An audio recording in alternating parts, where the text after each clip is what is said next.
नमस्कार दोस्तों, स्वागत है आप सभी को इस वीडियो में। आज के इस वीडियो में हम लोग मिडवाइफरी क्लास को आगे कंटिन्यू करेंगे, जो कि सबसे ज़्यादा पूछे जाने वाला टॉपिक है। और इसीलिए इससे हम लोग जो भी क्वेश्चन है वो सारे क्वेश्चन को हम लोग इम्पोर्टेंट क्वेश्चन को देख रहे हैं, ताकि आपका एग्ज़ाम में एक भी प्रश्न छूटे नहीं। तो चलिए इसी सीरीज को हम लोग आगे बढ़ाते हैं। और आप लोग हमेशा ध्यान रखिएगा, ये टॉपिक आप लोगों की एग्ज़ाम के दृष्टि से बहुत ही इम्पोर्टेंट है। अगर आपको सिलेक्शन लेना है तो इस टॉपिक को मजबूत करना पड़ेगा, इसलिए हम लोग इस टॉपिक से इतना क्वेश्चन देख रहे हैं। बहुत सारे क्वेश्चन इसका हम लोग देख चुके हैं। लगभग इसका आप सब ने स्टार्टिंग से क्लास किए होंगे तो आप सबको पता है 300 प्लस क्वेश्चन इसका देख चुके हैं। तो जो भी कैंडिडेट अभी तक क्लास नहीं ज्वाइन किए हैं वो सारे कैंडिडेट इस नंबर पर कॉल करके व्हाट्सअप करके क्लास में जुड़ जाइएगा। संडे है फिर भी आप लोगों का क्लासेस चलेंगे, क्योंकि थोड़ा कम समय चलेंगे लेकिन क्लास होगा ज़रूर। तो चलिए हम लोग आगे कंटिन्यू करते हैं। क्वेश्चन कह रहा है कि निषेचित, यहाँ पर थोड़ा सा इसका सही कर लीजिएगा, निषेचित लिखा हुआ है, निषेचित इस तरीके से लिखा गया है। जहाँ पर दिक्कत आएंगे वहाँ पर हम लिख देंगे निषेचित लिखा हुआ है। निषेचित डिंब का अंतरकाशी आरोपण पूरा होता है। कह रहा है कि निषेचित डिंब का अंतरकाशी आरोपण कब पूरा होता है या पूरा होता है, 15वें दिन, 11वें दिन या 20वें दिन या दूसरे दिन। तो ये कब पूरा होता है? ये निषेचित जो डिंब अंतरकाशी आरोपण होता है वो 11वें दिन होता है। कब होता है? तो 11वें दिन जाके होता है। तो इसका करेक्ट आंसर आपका ऑप्शन नंबर बी सही हो जाएगा। नेक्स्ट क्वेश्चन की तरफ हम लोग बढ़ते हैं। अगला हम लोगों का क्वेश्चन है कि परिपक्व अपरा में रक्त का आयतन लगभग होता है। जो परिपक्व अपरा है, जब अपरा परिपक्व हो जाता है तो उस समय रक्त का जो आयतन है वो लगभग कितना हो जाता है? 500 ml मिलीलीटर या 150 मिलीलीटर, 1000 या 50 मिलीलीटर। तो ये कितना होता है? तो परिपक्व अपरा में जो रक्त का आयतन है वो लगभग 500 मिलीलीटर होता है। कितना होता है? तो 500 मिलीलीटर होता है। करेक्ट आंसर इसका ऑप्शन नंबर ए सही हो जाएगा। ठीक है, नेक्स्ट क्वेश्चन हम लोग बढ़ते हैं। कह रहा है कि एमनियोटिक द्रव, एमनियोटिक को भी यहाँ पर सही कर लीजिएगा। यहाँ पर थोड़ा सा मिसप्रिंटिंग हो जाता है, हर्षिकार यहाँ पर होना चाहिए टर्म में, तो पीछे चला गया। ठीक है, और कुछ दिक्कत है नहीं, तो इसको इस तरीके से लिखा रहेगा, एमनियोटिक। क्या होगा? एमनियोटिक। इससे आगे एक क्वेश्चन है वहाँ पर सही लिखा हुआ है। कह रहा है कि एमनियोटिक द्रव के संबंध में निम्नलिखित में से कौन सा कथन सत्य नहीं है? क्वेश्चन ठीक से पढ़िएगा। कह रहा है कौन सा कथन सत्य नहीं है। सत्य वाला को नहीं खोजना है, जो असत्य है उसको खोजना है। तो चलिए हम लोग अपने ऑप्शन की तरफ बढ़ते हैं। कह रहा है कि परिपक्वता में लगभग 600 से 800 ml होता है, या एमनियोटिक द्रव परिपक्वता में लगभग 600 से 800 ml होते हैं, या यह प्राकृतिक में क्षारीय होता है। मतलब क्षारीय और अम्लीय समझते हैं ना। क्षारीय जैसे क्या, मतलब कि उसको मापने का मापदंड भी होते हैं, जैसे पीएच स्केल से उसको मापा जाता है। और वैसे हम यदि बात करें तो क्षारीय स्वाद में नमकीन या क्षारीय कैसे होता है? नमकीन होते हैं। और अम्ल कैसे होते हैं? तो खट्टा होते हैं। और इस तरीके से पीएच के टर्म में उसको मापा जाता है, क्षारीय अम्लीय को। तो देखिए 7 से अगर कम है, मान के चलिए 0 से लेकर 7 से कम 6 तक है, तो इतना है तो ये अम्लीय होगा। 7 से लेकर 7 से ज़्यादा, मान के चलिए 8 से लेकर 14 तक है, इतना के बीच में अक्सर होते हैं, तो ये क्षारीय होता है। जब सबसे जो जिसका मान 14 आ जाता है वो प्रबल क्षार कहलाता है, और जिसका मान 0 रहता है जैसे HCl का, वो सबसे मतलब कि स्ट्रॉन्गेस्ट एसिड कहलाता है, मतलब कि स्ट्रॉन्ग एसिड कहलाते हैं। और जिसका मान 7 होता है वो क्या होता है? उदासीन होता है। जैसे कि क्या हो गया? आपका शुद्ध जल हो गया। वो सब क्या है? मतलब कि आपका उसका मान न तो वो क्षारीय है न अम्लीय है। तो क्षारीय समझ गए। वही कह रहा है कि यह प्राकृतिक में क्षारीय रूप में होते हैं, या विशिष्ट गुरुत्व लगभग 1.01 है, या निकट अवधि में इसका रंग सुनहरा हो जाता है। मतलब कि निकट अवधि आते आते इसका जो रंग है वो एमनियोटिक द्रव का वो सुनहरा हो जाता है। तो क्या इसका आपको क्या लग रहा है?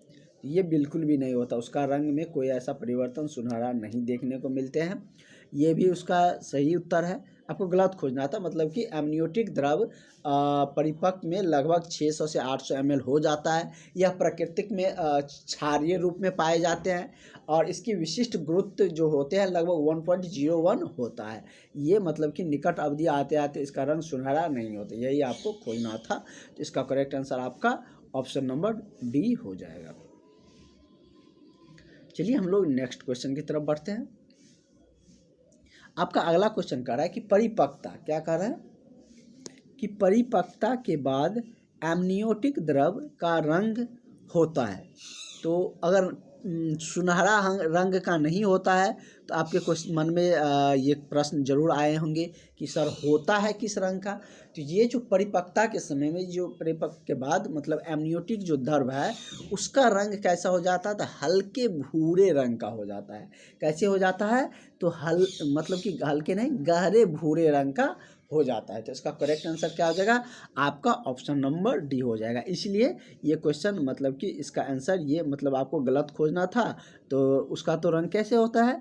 हल्का भूरा रंग का होता है, लेकिन यहाँ पर दिया था सुनहरा रंग कहते, इसलिए ये मतलब कि गलत था ऑप्शन। और ये आपको इस क्वेश्चन में गलत ऑप्शन ही खोजना था आपको, ठीक है। चलिए नेक्स्ट क्वेश्चन पे हम लोग बढ़ते हैं। नेक्स्ट क्वेश्चन है कि एमनियोटिक द्रव में उपस्थित कार्बनिक यौगिक, मतलब कार्बनिक यौगिक आप लोग जानते हैं ना, जो मतलब कि जैसे कि जिसमें यौगिक में क्या मिला हो, कार्बन की मात्रा हो, तो वो क्या कहलाता है? कार्बनिक यौगिक कहलाता है। जैसे क्या CH4 हो गया, ये कार्बन और हाइड्रोजन है, तो ये क्या हो गया? हाइड्रोकार्बन हो गया। यही यदि हम बात करें COOH, इस तरीके से मतलब कि ये क्या है? एसिड है। और भी बहुत सारे होते हैं, जैसे कि CCl4, CCl3, इस तरीके से होता है ना। क्लोरोफॉर्म के जब प्रकाश संश्लेषण की प्रक्रिया होती है तो इस दौरान भी कार्बन उपस्थित होते हैं उसमें। तो इस तरह से कार्बन यदि उपस्थित रहता है किसी यौगिक में तो वो क्या कहलाता है?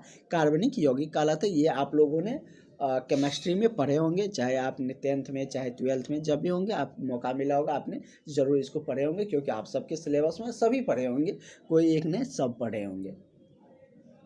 तो वही कह रहा है कि एमनियोटिक द्रव में उपस्थित कार्बनिक यौगिक प्रोटीन, मतलब कि कार्बनिक कौन से कार्बनिक यौगिक एमनियोटिक द्रव में उपस्थित होता है। देखिए यहाँ पर सारा क्वेश्चन किससे रिलेटेड आ रहा है? तो एमनियोटिक द्रव को लेकर आ रहा है। अगर आपके एग्जाम में एमनियोटिक द्रव से अगर क्वेश्चन आएंगे अगर एक दो कितना भी क्वेश्चन आए तो आप एक भी क्वेश्चन छोड़ के मत आइएगा, क्योंकि आपको सभी टाइप का क्वेश्चन बताया जा रहा है।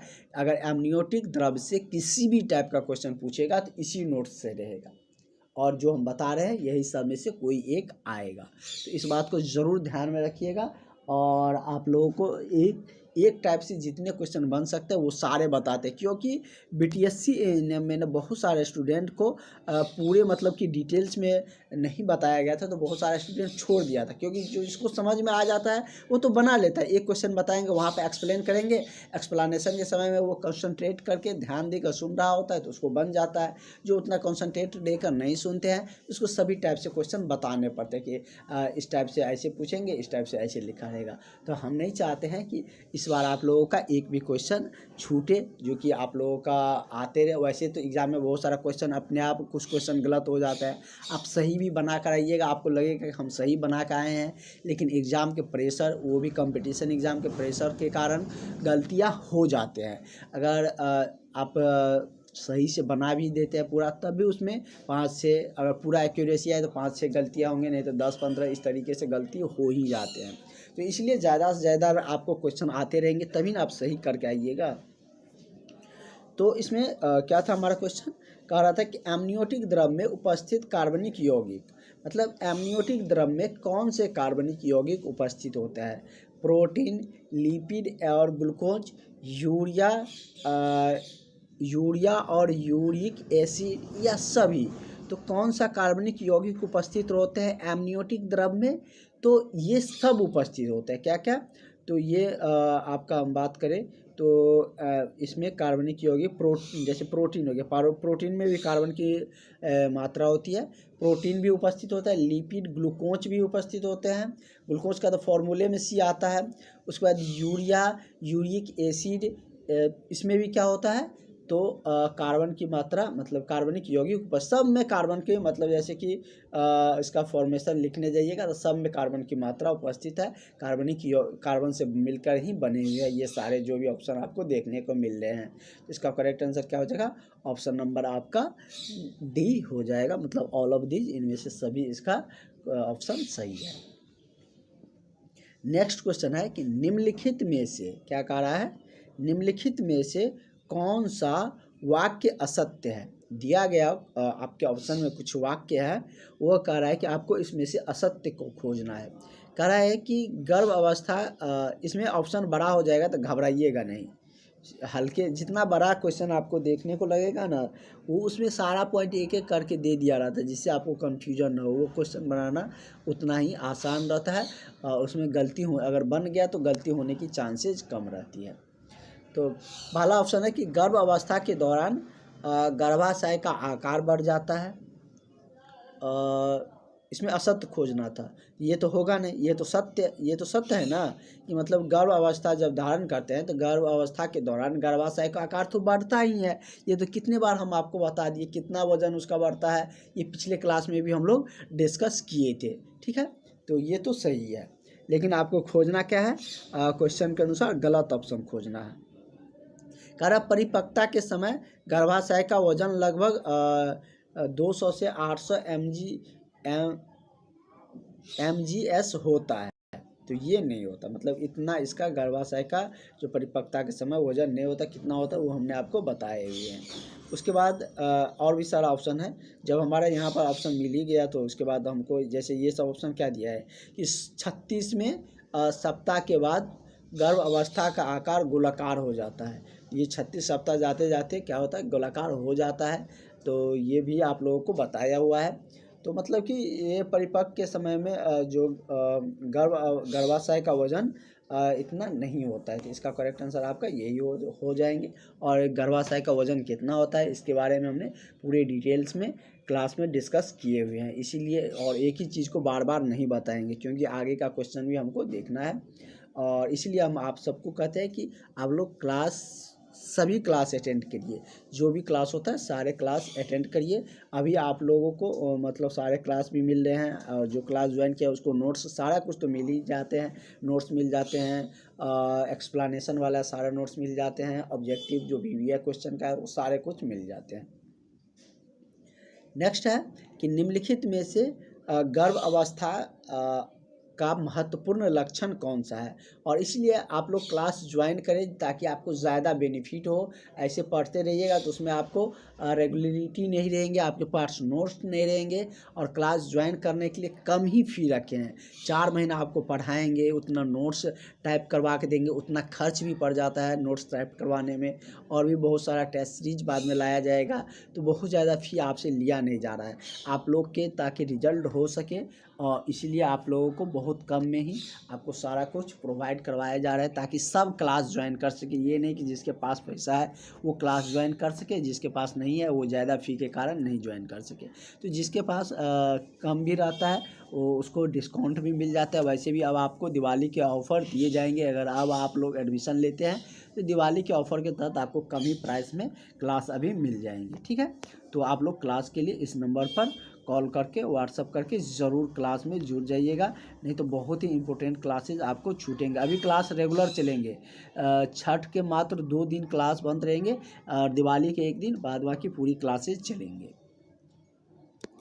कह रहा है कि निम्नलिखित में से गर्भाशय का महत्वपूर्ण लक्षण कौन सा है? कह रहा है कि इनमें से कौन सा गर्भ अवस्था का महत्वपूर्ण लक्षण है। जैसे क्या दिया है, फर्स्ट ऑप्शन आपका है कि स्तन का आकार में वृद्धि। तो ये मतलब गर्भ अवस्था के दौरान स्तन के आकार में वृद्धि नहीं होता है। उस समय में उसकी वृद्धि नहीं होती है। जैसे कि जब स्तन पार करवाने की मतलब कि समय आता है तो उस समय में कर सकते हैं, लेकिन मतलब कि गर्भ अवस्था के दौरान उसके महत्वपूर्ण लक्षण क्या है, तो उसमें से महत्वपूर्ण लक्षण क्या होते हैं, जैसे कि बड़ा स्तंभ एवं गहरा रंजित निप्पल, ये भी नहीं देखने को मिलते हैं। स्तन में स्त्राव का निचोड़ना, जिसने कभी स्तनपान नहीं किया, मतलब कि कह रहा है कि स्तन के स्त्राव का निचोड़ना, जिसने कभी स्तनपान नहीं कर मतलब कि कराया है। जैसे क्या, जो फर्स्ट बेबी को जन्म देंगे उसका वो तो स्तनपान करवाए होंगे, जो फर्स्ट बेबी का जन्म देंगे वो स्तनपान नहीं करवाए होंगे। जो मतलब कि एक से दूसरे बेबी का जन्म दे रहे हैं तो उसमें क्या होता है कि स्तनपान करवाए रहते हैं, तो इसमें वो मतलब कि ये निचोड़ वाली जो स्थिति है वो कम देखने को मिलती है। और इसका महत्वपूर्ण लक्षण ये भी है कि मतलब कि उसके आकार में, स्तन के आकार में वृद्धि, बड़ा स्तंभ एवं गहरा रंजित निप्पल, ये भी है, लेकिन महत्वपूर्ण आपको लक्षण खोजना था। तो सबसे मतलब सटीक और सबसे महत्वपूर्ण ये है कि स्तन के स्त्राव का निचोड़ना, जिससे कि जिसने कभी स्तनपान नहीं कराया है। ठीक है, ये सभी है इसी का टाइप, मतलब कि उसका लक्षण ही है, गर्भ अवस्था का ही लक्षण है। लेकिन यहाँ पे वृद्धि लिख लीजिएगा, यहाँ पे वृद्धि मिट गया, वैसे तो लिखा हुआ है, थोड़ा सा मिस प्रिंट हो गया, तो वृद्धि इस तरीके से लिख लीजिएगा। तो ये सब लक्षण है, लेकिन महत्वपूर्ण लक्षण आपका ऑप्शन नंबर सी ये है। ठीक है, नेक्स्ट क्वेश्चन पे हम लोग बढ़ते हैं। अगला क्वेश्चन आपका क्या कह रहा है, अगला क्वेश्चन कह रहा है कि सबसे आम और आदर्श पैल्विक कौन सा है। तो सबसे आम मतलब कि सबसे सरल या आदर्श, सबसे सरल भी है और सबसे आदर्श भी है। आइडियल पेल्विस कौन किसको कहा जाता है, जैसे कि एंड्रोयड या गैनेकोइड या प्लेटीपेलॉइड या एलेंथ्रोपाइड। तो क्या होता है, सबसे आम और आदर्श जो पैल्विक है वो आपका क्या है, गायनेक्वाइड। क्या है, गायनेक्वाइड। तो करेक्ट आंसर आपका ऑप्शन नंबर बी हो जाएगा। ठीक है, नेक्स्ट ऑप्शन की तरफ बढ़ते हैं, नेक्स्ट क्वेश्चन की तरफ। अगला क्वेश्चन कर रहा है कि गर्भ अवस्था के दौरान रक्त की मात्रा में कुल वृद्धि कितने होते हैं। तो गर्भ अवस्था के दौरान रक्त की जो मात्रा है उसमें जो वृद्धि होती है वो लगभग 1500 ml होती है। कितना होते हैं, 1500 ml होते हैं, क्योंकि गर्भ अवस्था के दौरान आप सारे न्यूट्रिएंट्स और भी पोषक तत्व लेते हैं, तो स्वाभाविक सी है कि रक्त में वृद्धि होंगे ही। तो वही कह रहा है कि गर्भ अवस्था के दौरान रक्त की मात्रा में कुल वृद्धि लगभग कितना होते हैं, मतलब कि कितना होते हैं, तो 1500 ml। नेक्स्ट क्वेश्चन है कि हार्मोन, क्या कह रहा है कि वह हार्मोन जो इसमें थोड़ा सा टाइपिंग मिस्टेक है, इसको सही करवा के आप लोगों को दे दिया जाएगा। नेक्स्ट क्वेश्चन आपका कह रहा है कि गर्भ अवस्था के दौरान हार्मोन उदान के पावर हाउस के रूप में कार्य करने वाली संरचना कौन सी है। कह रहा है कि गर्भ अवस्था के दौरान हार्मोन उदान के पावर हाउस के रूप में कौन कार्य करने वाली संरचना है। कार्ब्स, ल्यूटियम, नाल, गर्भाशय या स्तन। तो कौन से होते हैं, तो ये नाल जो होते हैं, नाल के बारे में हम आपको होगा तो कल थ्योरी क्लास में बता देंगे, क्योंकि अब वो क्लास का लास्ट पीरियड है। अभी थ्योरी बताना उतना इफेक्टिव नहीं होंगी, क्योंकि आप सब बहुत सारे स्टूडेंट पूरा क्लासेज अटेंड नहीं कर पाते हैं, इसलिए उसको मिस हो जाएगा। आप लोग पूरा क्लास अटेंड करिए, सारे क्वेश्चन आप लोगों के लिए BBA होते हैं। तो करेक्ट आंसर आपका ऑप्शन नंबर बी हो जाएगा। नेक्स्ट क्वेश्चन है कि HCG के बारे में हमने आपको बहुत बताए हैं। ठीक है, बहुत डिटेल्स में हमने आपको बताए हुए हैं, यहाँ पर डिटेल्स में चर्चा नहीं करेंगे। कह रहा है कि HCG का प्रमुख जैविक कार्य, जैविक लिखा हुआ है, क्या लिखा हुआ है, जैविक, क्या लिखा हुआ है, जैविक लिखा हुआ है। कह रहा है कि HCG का प्रमुख जैविक कार्य क्या है, गर्भ अवस्था के 6ठे सप्ताह तक कार्ब्स, ल्यूटियम का रखरखाव करना, या मृत थायराइड ग्रंथि का उत्तेजित करना, या स्तन के आकार में वृद्धि, योनि के अतिवृद्धि, या क्या इसका मतलब कि HCG का प्रमुख कार्य क्या है। तो HCG का प्रमुख कार्य क्या होते हैं। HCG का प्रमुख कार्य है कि गर्भ अवस्था के छठे सप्ताह तक कार्ब्स ल्यूटियम का रख रखाव क्या है कि छठे सप्ताह तक क्या करता है ये, तो कार्ब्स ल्यूटियम का रख रखाव करता है, ठीक है, केयर करता है कौन, HCG। इसके बारे में हमने डिटेल्स में बताए थे। ये एक तरीके से हार्मोन है जो कि मूत्र और क्या चीज़ में मिल जाते हैं, तो ब्लड में ये मिल जाते हैं, जिससे कि गर्भावस्था की स्थिति का भी पता लगता है HCG के ही माध्यम से। होगा तो कल इसका भी रिपीटेशन कर देंगे। वैसे हमने इसके बहुत डिटेल्स में बताए हैं, इसका फुल नोट्स एक्सप्लेनेशन का भी आपको मिल चुका है। अगला कह रहा है कि ह्यूमन, और एक ही चीज़ को बार बार बताते रहेंगे तो आगे का क्वेश्चन हम लोग कैसे करेंगे। और जो क्लास नहीं किया उसको क्या कर सकते हैं, ज्वाइन करने पर तो वो सारा मिल ही जाएगा आपको। कह रहा है कि ह्यूमन कोरियोनिक गोनाइडोट्रोफिन का कार्य क्या है। गर्भ अवस्था के 7वें सप्ताह तक कार्ब्स ल्यूटियम का रख रखाव करता है। ये तो हम लोग अभी देखें कि कौन इसका रख रखाव करता है, HCG करता है, तो ये तो गलत ऑप्शन हो गया। इसके बाद बड़ा ऑप्शन देखकर आप लोग बिल्कुल भी घबराइएगा नहीं। क्या कह रहा है कि यह टेस्टोस्टेरोन का उत्पादन करने के लिए पुरुष भ्रूण की लेडिंग कोशिका को उत्तेजित करता है, ये भी नहीं करता है। दूध का उत्सर्जन, ये भी इसका कार्य नहीं है। किसका, तो ह्यूमन कार्योनिक गोनाड्राइनोट्रोफिन का।